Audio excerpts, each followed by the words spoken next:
ওঙ্কার বাংলার সঙ্গে রয়েছে আমি শিল্পায়। মুহূর্তের খবর হলো বেহালা পর্ণশ্রীতে বিজেপির নির্বাচনী কার্যালয়ের সামনে পোস্টার ব্যানার ছেঁড়া সহ তাণ্ডব কাণ্ডের ঘটনায় জড়িত থাকার অভিযোগে তৃণমূল প্রার্থী রত্না চট্টোপাধ্যায় সহ 7 জনের নামে এফআইআর দায়ের খবর কমিশন সূত্রে। রবিবার দুপুরে বেহালা পশ্চিমের বিজেপি প্রার্থী ইন্দ্রনীল খায়ের নির্বাচনী কার্যালয়ের হামলা চালায় একদল দুষ্কৃতী। অভিযোগ, পুলিশের সামনেই ছিঁড়ে ফেলা হয় পোস্টার ব্যানার।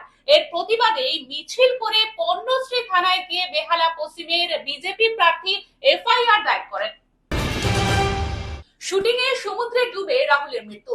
কলাকুশলীদের সুরক্ষার দাবিতে মঙ্গলবার থেকে স্টুডিও পাড়ায় কর্মবিরতির ডাক। মঙ্গলবার সকাল 10টা থেকে সবাই কর্মবিরতিতে যাচ্ছি বলেছেন প্রসেনজিৎ চট্টোপাধ্যায়।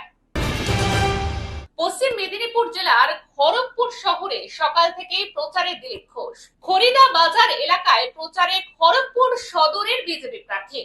সবজি বাজারে গিয়ে কিনলেন সবজিও। এরকমই আরো অন্যান্য খবরের আপডেটের জন্য অবশ্যই চোখ রাখুন ওঙ্কার বাংলা ডিজিটালে।